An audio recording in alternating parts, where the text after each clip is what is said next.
So, a lot of people, they always ask, like, so what do you see the market doing? What's it going to be? What do you see going on right now? I always seem to tell them that, I think when rates really popped, everyone sort of took a deep breath, they took a step back and they waited, and things have kind of exhaled a little bit, and people are kind of getting used to these higher, not high, but higher rates than they used to be. If you had a crystal ball, like what would you say is going to happen moving forward, and where do we stand? Absolutely. I don't have a crystal ball, so this is my opinion on everything that I read. So you don't know everything? I can show you an article that says what I say is true and something that says it's not true. Yeah. But what I do know is if you look at rates historically, they're not high right now. Right. They feel higher than normal right now because we had the lowest rates we'd ever seen during COVID, right? For so long. Like I've been doing this 17 years, I've never seen a rate in the twos. Right. So seeing rates in the twos, I was thinking back, and I should have went and got a graph, but what it feels like to me when looking at it, rates have fluctuated between 3.75 and 6.5 for most of my career, kind of in that piece. So what I think is going to happen right now is my thought is, again, inflationary numbers. There's a saying out there, if you read it, that says, don't fight the Fed, they're always going to win. The Fed will curb inflation. It will happen.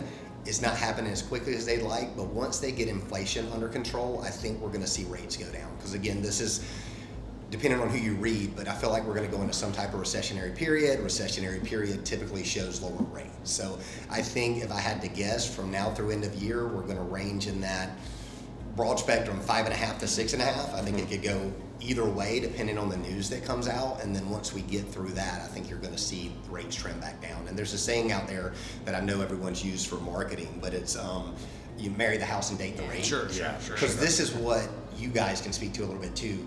Like, I don't know when we're going to have enough inventory in Atlanta. And when you don't have enough inventory, it's always going to drive house prices up. So one reason I think we saw a big pause last year is I think, and I know everyone in their mind saw 2009 again.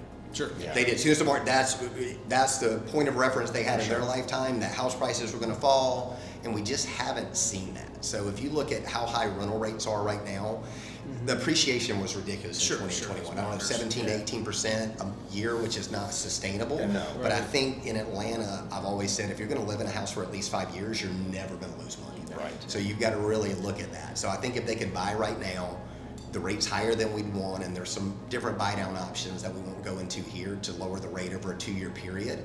But I think they're going to continue to see appreciation in their house, and at some point they're going to refinance that rate into something that they would have wanted out of the gate, and they're going to make money. I have a new software program that runs the cost versus rent analysis, and everyone knows buying builds wealth.